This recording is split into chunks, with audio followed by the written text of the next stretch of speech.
Jai Radha Madhava Kunja Bihari Jai Radha Madhava Kunja Bihari Jaya Radha Madhava Kunja Bihari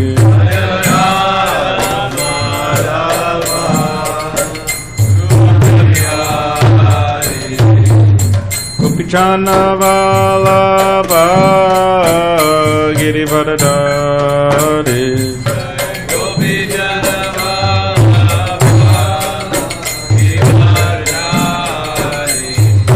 Gopichana Vallabha Girivardhari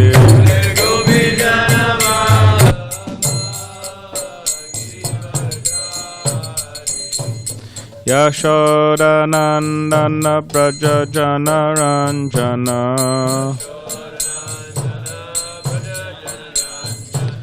Yashoda Nandana Braja Jana Ranjana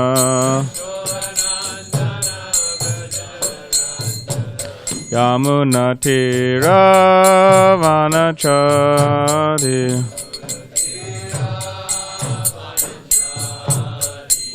Yamuna Tira Vanachari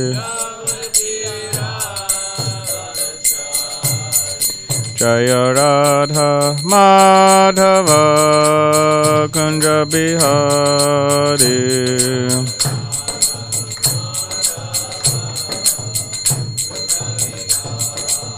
Jaya Radha Madhava Kunja Bihari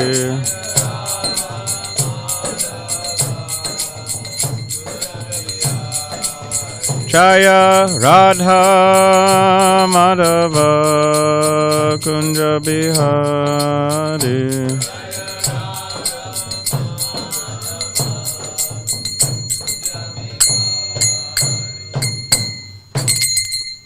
Jaya Vishnupada Paramahamsa Parirajakacharya Ashtotara Shatashi Shrimad Divine Grace A.C. Bhaktivedanta Swami Srila Prabhupada Ki Jaya Grantaraj Srimad Bhagavatam Ki Jaya. All glories to the humble devotees. All glories to the humble devotees. All glories to the humble devotees. All glories to Sri Guru and Sri Gauranga. All glories to Srila Prabhupada. Hare Krishna.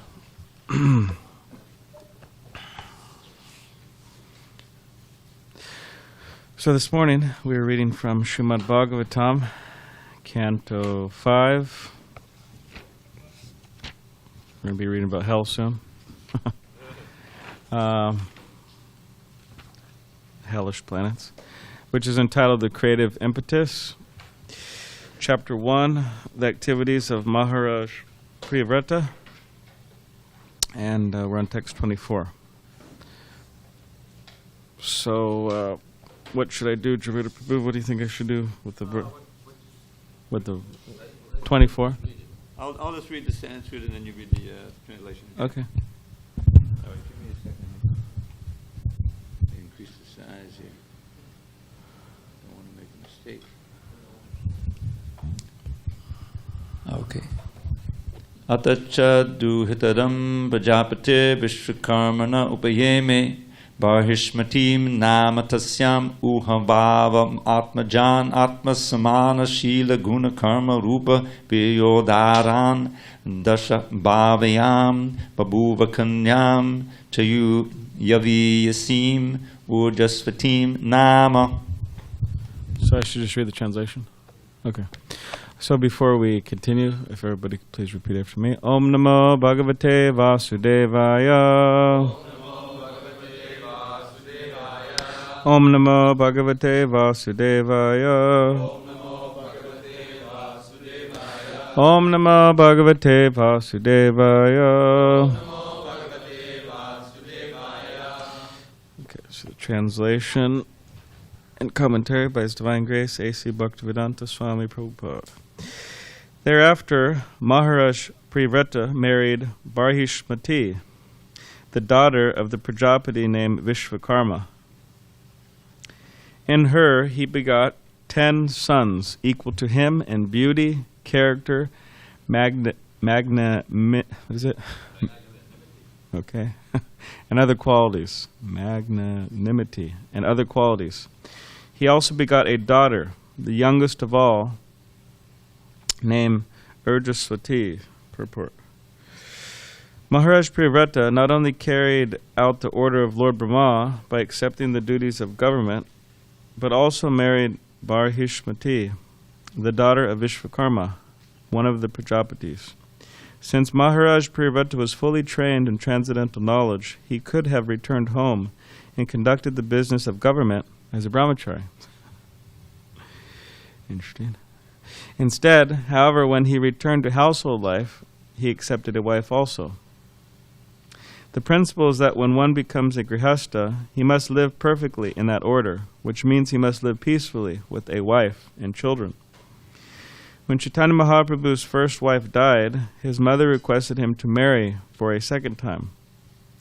He was 20 years old and was going to take sannyas at the age of 24. Yet, by the request of his mother, he married. As long as I am in household life, he told his mother, I must have a wife, for household life does not mean staying in a house. Real household life means living in a house with a wife. 3 words in this verse are very significant. Uha bhava. These words are used to express wonder. Priyavrata Maharaj had taken a vow of renunciation. But accepting a wife and begetting children have nothing to do with the path of renunciation.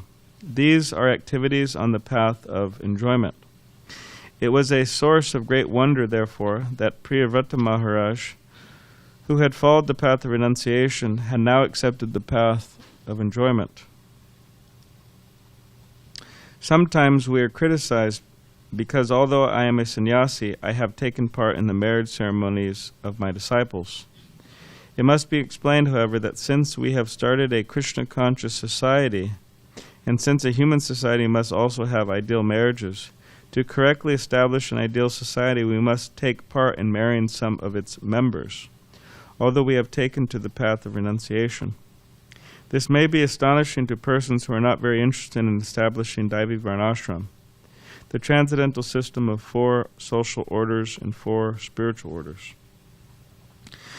Srila Bhakti Siddhanta Saraswati Thakur, however, wanted to re-establish Daivi Varnashram.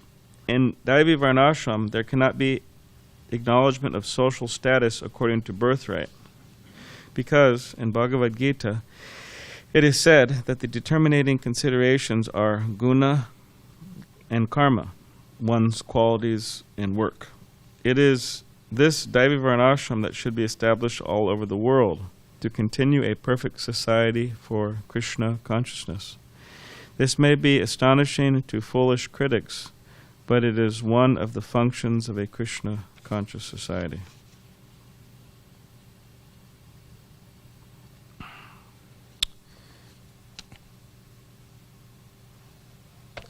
Om Ganatividandasya Giranjana Shalakaya Chakshulanmidhitam Nena Tasmai Shri Gurave Namaha. Mukam Karitvachalam Pangam Langate Girim Yakripatamaham Vande Shigurun Diritaranam Vancha Kabdribishta Kripa Sindhubevacha Patitanam Pavanebhyo Vaishnavebhyo Namo Namaha. Jaya Shri Krishna Chaitanya Prabhu Nityananda Shri Advaita Gadadhar Shivasari Gaura Bhakta Vrinda. Hare Krishna Krishna Krishna Hare Hare, Hare Rama Rama Rama Hare Hare. So let's read the translation again. Thereafter, Maharaj Priyavrata married Barhishmati, the daughter of the Prajapati named Vishvakarma.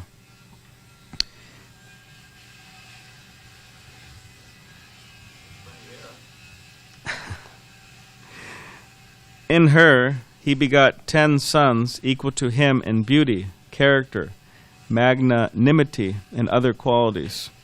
He also begot a daughter, the youngest of all, named Urjaswati. Maybe you could close that door too, Mike. There's that front door that's open, please. Thanks.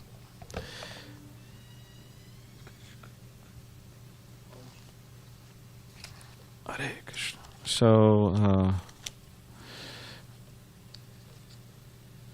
So here, Priyavrata Maharaja, he's these last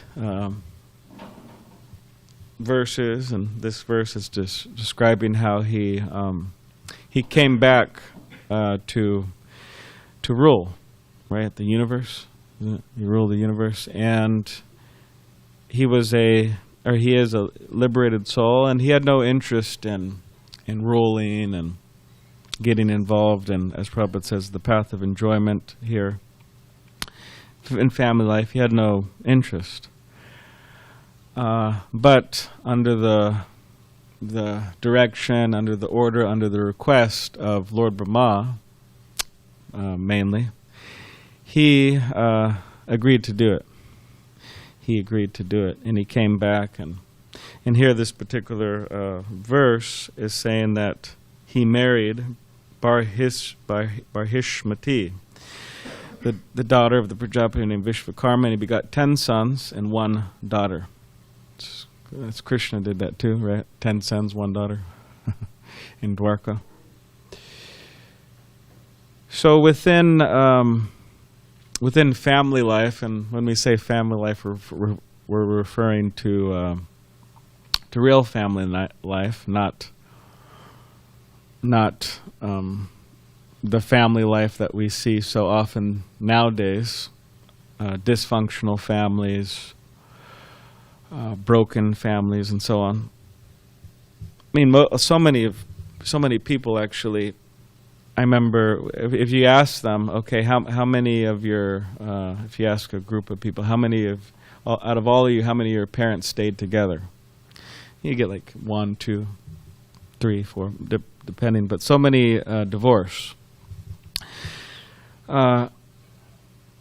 So part of you could say family life, you could say successful family life is to stay together. That's one success of it, to stay together. And if anything, for the children. Another success of family life is to have Krishna conscious children. We have Srila Bhaktivinoda Thakur and so many other great devotees who had children, and they raised them very wonderfully and became Krishna conscious, like Srila Bhaktisiddhanta Saraswati Thakur. I mean, he was trained from very precisely from birth by Srila Bhaktivinoda Thakur, how to be a fully Krishna conscious person, and just see what Bhaktisiddhanta Saraswati Thakur did. Practically, we're sitting here because of him, and Bhaktivinoda Thakur, and of course Srila Prabhupada. So to have Krishna conscious children, that's another success. So 1, stay together. 2, have Krishna conscious children. 3 is to leave family life, which means that the husband, he takes sannyas at a proper age, whatever, 50 or so, and the wife is there with the children and family, extended family, and he travels and preaches throughout wherever he's preaching throughout the world, here and there. Or that for the man and the woman to give up family life, in the sense of give up the grihastha ashram, become vanaprasthas, to give up working for money, to retire, which is a very time-consuming activity, actually. It's very time-consuming, making money, working for money. I mean, in order to make a reasonable amount of money, in order to pay the rent or the mortgage or whatever, food on the table, it requires at least, 8 hours a day, right? At least that. Many times more hours. Yeah. 12 hours people are working. I was talking with Jai Shachinandan Prabhu. He's a doctor up there in Portland. I think he works with cancer patients. And he said he's working like long time, like 12 hours, something like this, very long shifts regularly, due to the nature of the job. Cancer patient, you need a lot of attention. So it's very time consuming, and practically that means if one's able to give that up and stop working for money, of course that means they have to sustain themselves somehow or other. Usually that means they're saving for a while, but getting retirement fund, this and that.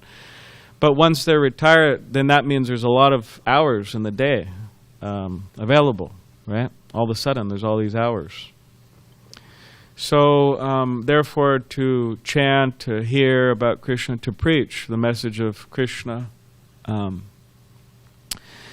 that's what should be done during those years of vanaprastha years. So devotees who are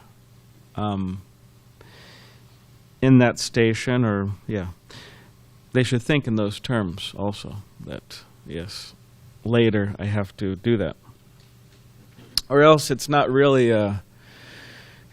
success. Like the success of the Grihastha ashram is not to stay there. One of the successes is to move out. It's a temporary station. It's not something that should be continued. And in the case of those in the brahmacharya ashram, they could stay. If they want, they could stay. And Srila Prabhupada said that the brahmacharya ashram is not just a place for children, because in Vedic society, the children are sent to the ashram as trained as brahmacharis. But he said it's not just a place for children. Prabhupada said there's many senior brahmacharis, and that's also there. So one doesn't have to leave. Of course, if they want, they could leave, but they don't have to. And they could leave to become grihastas, which eventually means becoming a vanaprastha or sannyasi, and they could just leave to directly accept sannyas, like we have the case of Srila Bhakti Siddhanta Saraswati Thakur, who was a brahmacharya in the brahmacharya ashram, and then he accepted the sannyasa ashram. So, and as Srila Prabhupada one time said, which was quite amusing what he said that because Srila Prabhupada did many things that he was criticized for by his godbrothers. He came to America and he was preaching Krishna consciousness and introducing all these rules and regulations and so on. And then everybody was saying, Swamiji, you're so strict, right? You're so strict. Oh, what? No. Yeah, you're so strict. So then Srila Prabhupada, going back to India, and his godbrothers hearing what he was doing, such as he mentions in this purport, he was the priest in the ceremony to conduct the marriages of his disciples, which is saying sannyasis traditionally never do, and I don't know if anybody did it before Prabhupada. I don't think so. I don't think any. Yeah. So he was saying, and traditionally also for women to live in the temple, that was also not a thing happening. So Prabhupada introduced that to brahmacharini ashram. So he said that when he would go to India, he'd be criticized for these things, and they'd say, "Oh, you're too liberal." Right, you're too liberal. So he was coming to America, they're saying, Swamiji, you're too strict. He was going to India, and they're saying, you're too liberal. So, but Prabhupada, he very, with his pure Krishna consciousness and his connection to Krishna, the Supreme Personality of Godhead, and his connection to his spiritual master, he did what he needed to do, in such a way that it would actually work. In other words, that people would be Krishna conscious, that people would be benefited. So he introduced such things. But he said one time, in relation to women, in relation to men, he said specifically brahmacharis, he said, "Oh, it is the duty of the management or the leaders that that all the women, they get married, right? All of them get married. And all the brahmacharis, they stay brahmachari. So that's a duty. And then I think they asked him, oh, well, how are we supposed to do that, Prabhupada? Because, there's all the women, and then there's all the brahmacharis, so how we... And he said, oh, that's for you to figure out, work that out. Still working on it. Yeah, still working on it. That is the only flaw in our So, but anyways, Srila Prabhupada would glorify, when he was meeting with his disciples in the brahmacharya ashram, he would glorify the simplicity of it, the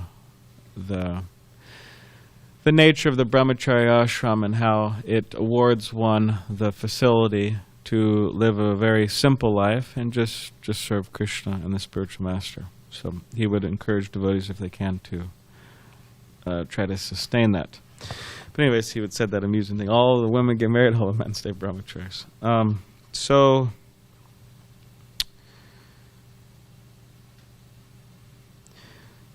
But Chaitanya Mahaprabhu, it's amazing actually, because he came to teach us how to be a devotee. That's why he came. One of the reasons he came. And amazingly, it says here, Srila Prabhupada says here that when Chaitanya Mahaprabhu's first wife died, his mother requested him to marry for a second time, and he did that. But then later he accepted sannyas at a very early age. Very early age. And he left his loving mother and loving wife and all of the loving associates in Navadvip. And to do such a thing is like, it is absolutely inconceivable, because, I mean, who could be a more perfect mother than Mother Shachi? No one. She is the perfect mother. Who could be a more perfect wife than his second wife, Vishnu Priya? Right? Who could be more perfect wife than her? And what to speak of the associates? I mean, it's not that he had some Chaitanya Mahaprabhu had some bad relationships and he was trying to get away from him or something. I mean, these were perfect relationships. But still, to teach us that the importance of preaching, the importance of renunciation, the importance of stepping out of what we, of course Chaitanya Mahaprabhu wasn't bogged down with such things, but as an example, to teach us the importance of stepping out of our comfort zone, which we find comfortable. He accepted sannyas, and left, completely left, and he didn't come back. Of course, Mother Shachi said that, you please stay by Jagannath Puri, so I'll get news of you, because devotees would travel from Navadvip to Jagannath Puri every year for the Rath Yatra festival. Amazing Rath Yatra festival, and travel there.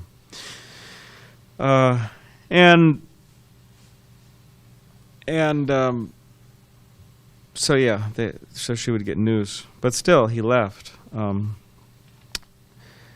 So within our practice of Krishna consciousness, we should also step out of our comfort zone, what we feel comfortable doing, and engage in some austerity, some difficulty that will help us and that will help others in Krishna consciousness. And that's a very important lesson. And if somebody doesn't learn that lesson, then they're really missing out, actually. And they're actually not, you could say, properly following Chaitanya Mahaprabhu, in the sense that, yes, they're followers, but to properly follow Chaitanya Mahaprabhu means to do such things. And whatever that may mean, the different stages of our life doing different things. Like, for example, that may mean going out on book distribution. Right? Maybe it's a little uncomfortable or something. Okay, well, let me go out. Let me try this, right?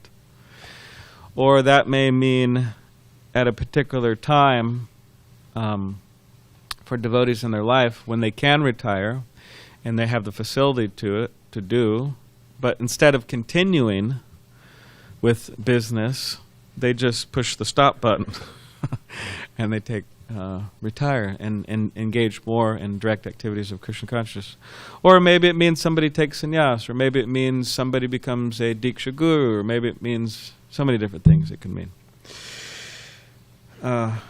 So we should try to see how we can, with the guidance of the spiritual master, make certain steps like that. So Maharaj Priyavrata, understanding the nature of the general tendency or the general nature for people in this world when they become close to the objects of sense gratification or to opulence. But aside from that, he just, again, he's a liberated soul. He had no attraction. But understanding the nature of it, he didn't want to engage in it. He just didn't want to engage in it. And that's the tendency that if we're put in a particular position in which we can enjoy materially, then to resist that is difficult. It's difficult. And therefore, sometimes devotees, they just, like Maharaj Priyavrata, he didn't want to engage in family life, he just wanted to stay away.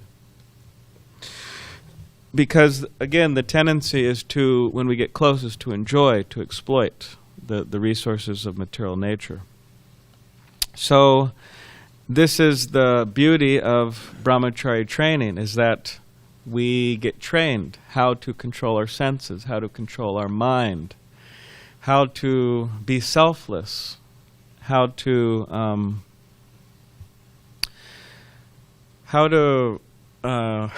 be a devotee, right? How to be a human being. We get trained, right? And then, if, of course we don't have to, but if a person chooses to, or if by the order of the spiritual master, by the guidance of the spiritual master, they enter into Grihastha ashram, then they're fit.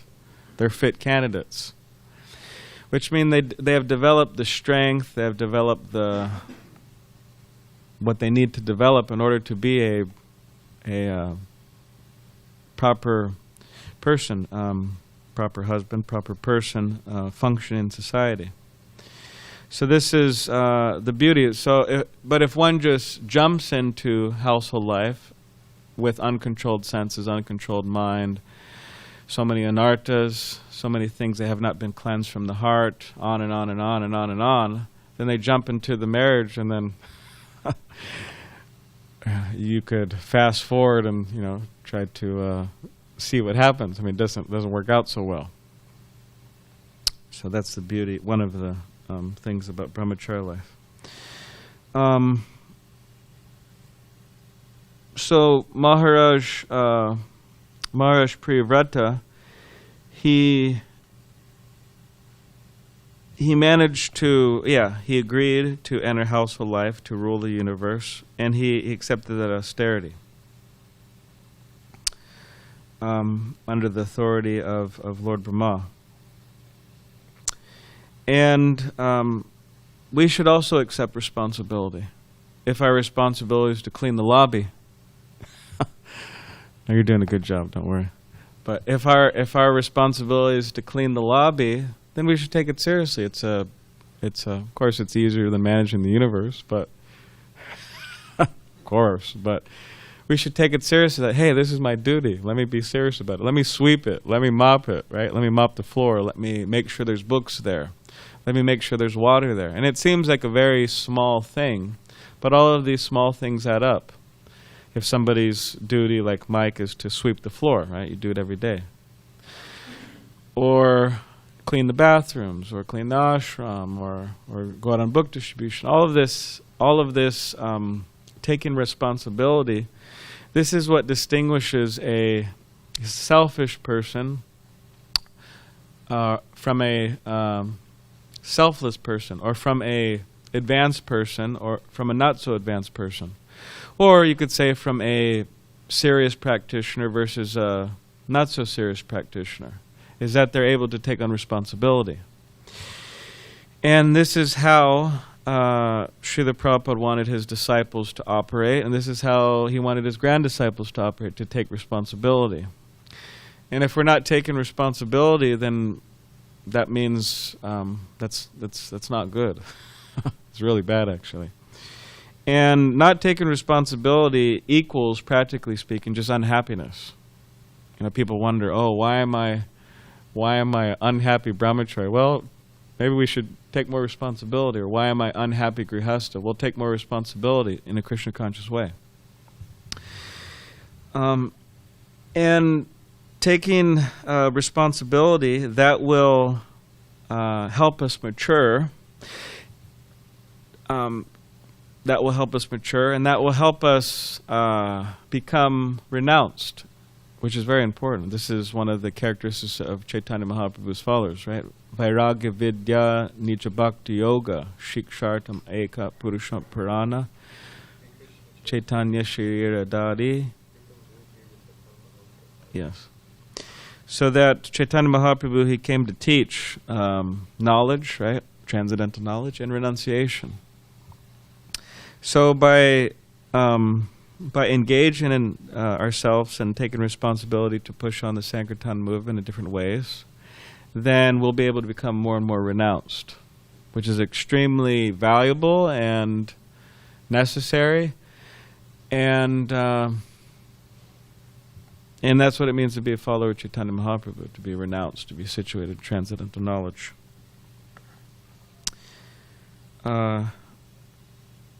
And of course, there's the mission of establishing Daivi Varnashram, big mission.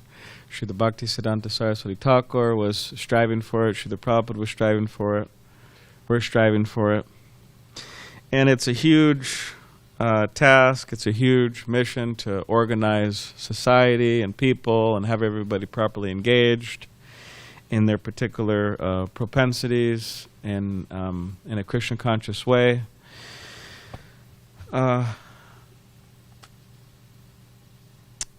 But the point of Varna ashram is to, there's different ashrams, like brahmacharya, student life, grihastha, household life, vanaprastha, retired life, and retiring life, and then sannyasa is complete renunciation, retirement. But, and then, right, we have shudras, those who are good at building, right?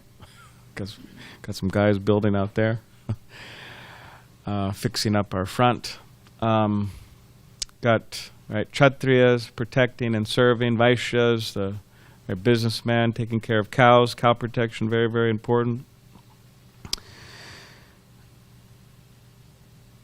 When Hamsadutta, he was meeting Srila Prabhupada in Hyderabad, Hamsadutta was talking about cow protection. They had cows on farm, and Hamsadutta was saying that, well, Srila Prabhupada, we're going to get these special cows, a special breed, and then they're going to produce a special milk, and they're going to give a large quantities of milk, and then we're going to make lots of money. That's what he was saying, in essence. And then Srila Prabhupada said, no, this isn't the idea. He said that we take care of the cows no matter what. It doesn't matter if we're making money or not. And he said that's not the point. He said the point is to please Krishna.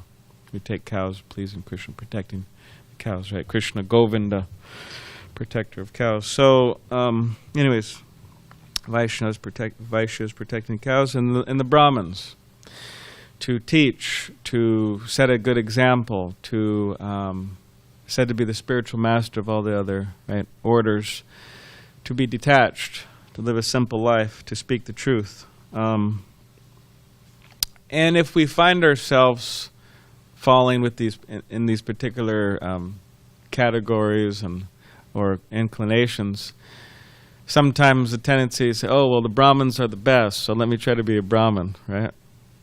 But maybe that's not just, that's not our nature. It's okay.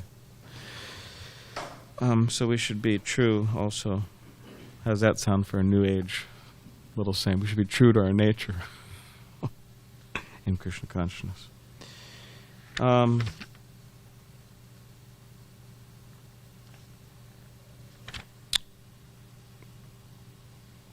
So yes, there is in conclusion, Priyavrata Maharaja, he has accepted this responsibility, this austerity. In essence, he didn't want to do it, but because Lord Brahma, his authority, asked him to do it, he did it. And we'll also be put in situations where we just have to do certain things for the upliftment of ourselves, or upliftment of others, or to push on the Sankirtan movement, and we should take responsibility for these different things. And there is room for the household ashram, obviously. That's clear just by looking around ISKCON. But again, for those in the brahmacharya ashram, they don't have to do it. They haven't kicked me out yet. Been here almost 15 years. And Vijay Prabhu, we have Dravida Prabhu. Somehow or other we have, I don't know if there's any other long-term brahmacharis so much in America. Ram Roy? Okay. Parameshvara Prabhu. Yeah, there's a number of them. But anyways, but we have two here, so very fortunate. Thank you for being here with us, and we very much appreciate your association. Please, yeah.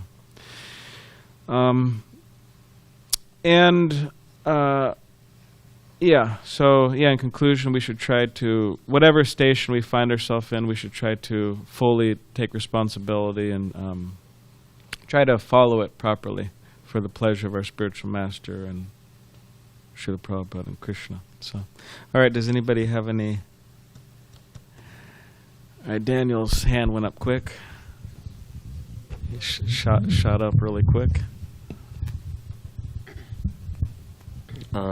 Thank you, Prabhu Bharatam. So I had a couple of questions. So is there an actual age you have to be to take sannyas, or can you be at any age? Well, okay. All right, good question. Making plans? I'm just curious. Well, Srila Prabhupada would mention in his books, he breaks it down in different ways, say, from age 5 to 25, brahmacharya, age 25 to 50, grihasta, age 50 to 75, vanaprastha, 75 to 100, sannyas, right? He mentioned that some places. Now, of course, adjusting the ages due to different considerations is there. But also other places said, 50, right, one can leave. But within ISKCON, International Society for Krishna Consciousness, based on the experience of a number of years of devotees accepting sannyas and practicing sannyas, and some of the, so based on that, the sannyas ministry, they have come up with different ages, and now the earliest one could do that, take sannyas, is 40 years old. And that is based on the experience of devotees doing it earlier and it not working out so well, means they leave sannyas. Yeah, take sannyas at 25, get married at 50, yeah. And there's been a number of cases, where, such things happened, but now, actually, within the last, 20 years, or however long, there's been a heavy decrease on that happening due to so much, there's a lot of testing, actually. There's like a 5-year waiting list, and there's a whole, traveling every year with the sannyasi, and, going to preach oneself, and, if people, if they think something's kind of up with you, or they're kind of means something strange about you, or they don't agree with how you're trying to preach Krishna consciousness, they report you to the sannyas ministry, the investigation, this and that. And so it's quite a testing period. And then after years of testing, okay, even then, it's explained they don't have to give you sannyas, but if you're fit and you've gone through all what you need to go through, then you take sannyas. But it's good, actually, that testing period, because many people, I know a few cases of devotees where they're on the waiting list and they're going through the whole process. And there's like a brahmacharya for many, or there's two cases I know of brahmacharyas who were brahmacharyas for many years, actually. And one of them he just got married. Like, got off the list and got married. And one, not getting into all the details of the incidences, but it just became clear. Another one also, he just got married. So I thought that was good, because obviously that was good, because better, they do it then, obviously when they take sannyas. They say going back from taking sannyas, they call it vantasi. Means that it's pretty gross, but a dog is kind of gross, but dog vomits, right? Yeah.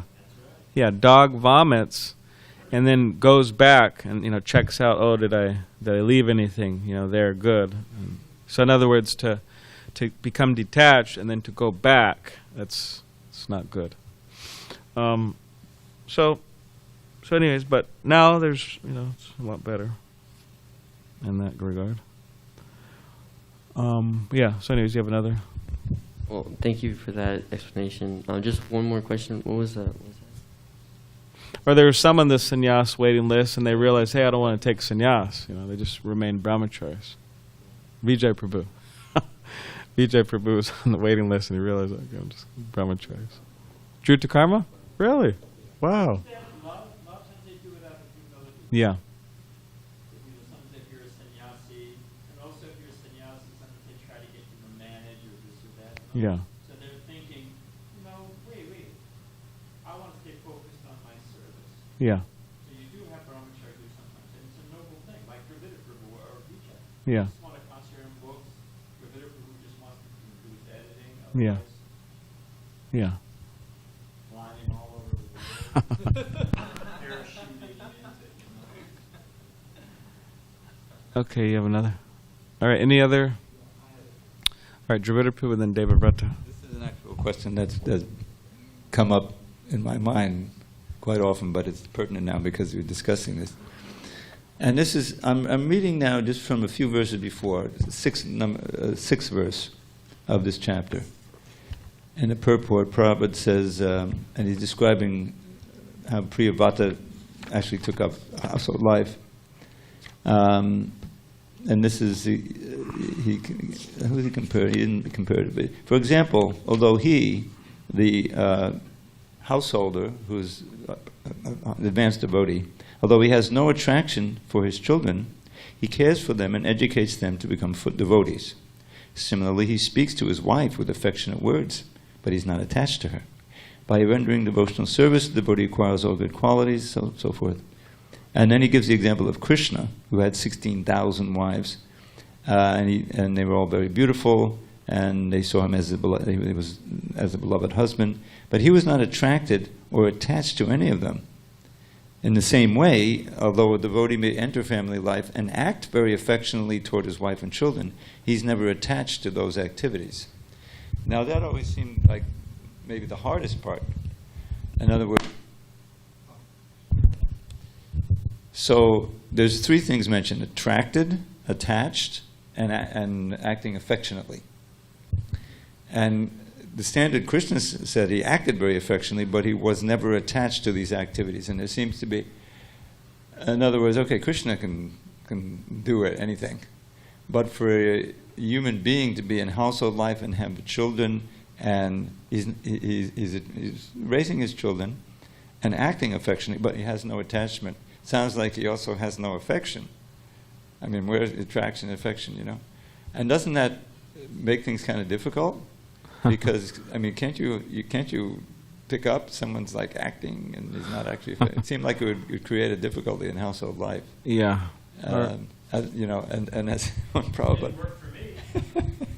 When Prabhupada was, I remember there's this incident where Prabhupada was. This was back in 22nd Avenue, and he was laying out the you know what it means to be a householder, and yes, you know, sex once in a month when the woman is most fertile, and then if she's pregnant, no more sex. So I think it was Hari Griva said, better to forget the whole thing. Prabhupada said yes. Yeah. Yeah. It seems practically inconceivable. All right. Well, like Gorakhashodas Babaji, he told one person that, oh, you should see your wife as a maidservant of Krishna. And also, yeah, the wife should see the husband as a servant of Krishna, and the household as a, right, Krishna's house, the deities there, and, you know, the children, their devotees, and so on. But of course, to see like that, one has to have transcendental vision and be advanced in Krishna consciousness. But of course, the injunction is to try and to ultimately see like that. But yeah, when you're talking about attachment and attraction and affection, I was just thinking about the general principle of devotees. Like Prabhupada said, all the devotees should be Goswamis. They should be Goswamis. And that doesn't necessarily mean one takes sannyas, but they should be controllers of the senses, engage in their senses in Krishna service and control. And therefore their senses are under control. Which, I look at that, if somebody is in household life and they are practicing Krishna consciousness, then they should also be Goswamis in the sense that they're not all bewildered. Oh, my wife, and, you know, is completely bewildered, like materially, and my children, and the whole thing, and just falling into Maya. And of course, that can be challenging, to not fall into illusion, or at least, now you could say, oh, well, there's complete illusion, there's like fall into illusion sometimes, but if somebody works on that, then they could, like Srila Bhakti Thakur, he was never an illusion, and he had affection for an attraction or attachment, you could say, to his children and to his wife as pure spirit souls, as devotees of Krishna. But on the material sense, it wasn't like he was falling into illusion. Oh, I'm the whatever man of the house. Of course, that's ridiculous to think Bhaktivinoda Thakur thinking that. But he was situated. But of course, yeah, it's not so easy. Very difficult. But anyways, that's the idea, to strive for that. Okay. Some experience here. Also, you know, because Dravida raises the valid point that if you're just faking it, you know, people pick up on that, you know. But, and I think you said this, but one can have genuine affection, you know, as a devotee of Krishna. If you see your wife, oh, she's a nice devotee of Krishna, let me help her in her service. And the wife thinks, oh, my husband's a nice devotee, let me help him, you know. So there's affection on that level, but, you know, I remember one household, it was a very nice household, a happy couple, and they had to fill out some medical form, and it said, what's the color? You know, his wife was sick and had to follow the color of their eyes, and he asked her, what's the color of your eyes? She said, you don't know? He said, well, you know. So he was a very nice householder, but he wasn't like completely into, oh, how does she look and this and that. You know, it was on a spiritual level. So there can be that, you know. We're doing it. I don't, you know, we all love each other, but it's not because, you know, certain social, economic, you know, mindset, or, you know, it's spirit soul, part and parcel of Krishna. So that's the affection on the genuine level. You have something? Okay, Mukunda Charna Prabhu. I hope this doesn't sound like a stump the Swami kind of question. That's all right. But I'm not a Swami. So. This came up this came up last night. We were reading together, and it's somewhat relevant with because you were talking about positions in Varnashram and following them properly and everything. And so last night we were reading in 16th chapter of Bhagavad Gita, and at the end of one of the purports. It's a great chapter. Yeah, well, first of all, I guess I'll preface it with, generally when we meet someone meets devotees and is favorable, then we'll say, what are you doing? What are you into? Maybe we'll see, what are you already doing? And then do them for Krishna. Yeah. So you're a karma mechanic, great, be a karma mechanic for Krishna somehow or other. Yeah. And even better if you can use those skills like directly, not just like make money, give it to Krishna, but, use those services, You're a farmer, farm for Krishna, like literally, giving things to the temples, to the deities, things like that. And so we say that that's what makes it transcendental, because they're doing the same thing in terms of, they're, maybe Varna, but now they're doing it for Krishna, offering it to Krishna, so now it's transcendental. And we would say that if someone was just, even if someone has all the guna and karma of a farmer, but then farms and doesn't do it for Krishna, then that's not transcendental at all. And then there's that, whatever that verse is about, follow all the rules and regulations of Varnashram perfectly, you'll still go to hell if you're actually cultivating Krishna consciousness. Yeah. So what came up last night in one of the Bhagavad Gita purports was when Srila Prabhupada's talking about Arjuna as a kshatriya shooting arrows, and how that's, he says that's transcendental. So it was, for a kshatriya, a military man shooting arrows at the enemy is considered transcendental, and refraining from such a duty is demoniac. Therefore, there is no cause for Arjuna to lament. Anyone who performs the regulative principles of the different orders of life is transcendentally situated. So, at least literally, he seems to be saying that if you just follow Varnashram, then that's already transcendental, as opposed to that other statement that follow everything perfectly and you still go to hell if you aren't actually becoming Krishna conscious. Yeah. Well, there's two things. If one is following, like if one's a very pious householder, for example.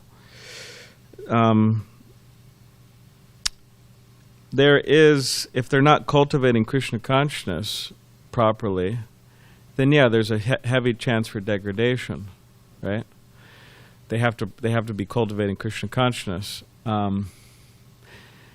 And the tendency is in the material world is for things to degrade. So one's in the mode of goodness, one will fall into the mode of passion, one will fall into the mode of ignorance. One will degrade, actually. So if someone's saying, I'm just going to be a sattvic householder and whatever, I give charity, this and that, but I'm not really practicing the principles of Krishna consciousness seriously, then Srila Prabhupada said that will lead to degradation. So in other words, Arjuna and such devotees who engage in shooting arrows or whatever they're doing, yes, it is transcendental because they are doing it with the proper mindset. They're cultivating Krishna consciousness. It's not that Arjuna is just like shooting arrows, and he's Krishna conscious. He's thinking about Krishna. He's doing it for Krishna. Whereas these other people, they're really not. They may have some, like Srila Prabhupada specifically said this, what you're referring to. Srila Prabhupada was at a householder's house in India. Nice people, pious, Hindu, nice people.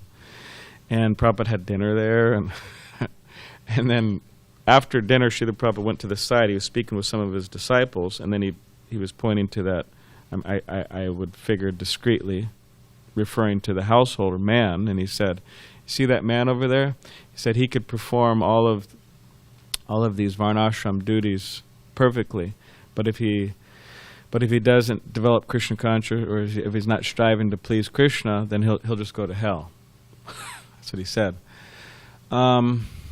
Which, of course, there's Daivi Varnashram, which means divine Varnashram, for the pleasure of Krishna, Haritoshanam, for the pleasure of Hari.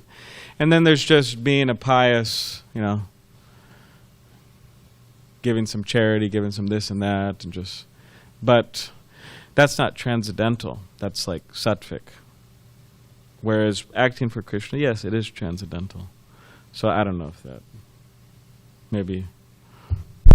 Well, that certainly makes sense. The only lingering thing that was it seemed confusing to us was just that he wasn't specifically talking about Arjuna. He was saying like any for kshatriya or any person who follows varnashram, it's transcendental. For a real kshatriya, And when Srila Prabhupada refers to Varnashram, he may not say Daivi Varnashram, but he's referring to Daivi Varnashram. When Prabhupada says, oh, Varnashram and a Kshatriya, he means real Varnashram and he means real Kshatriya. And real Kshatriya means Krishna conscious Kshatriya. And real Varnashram means Krishna conscious Varnashram, Daivi Varnashram.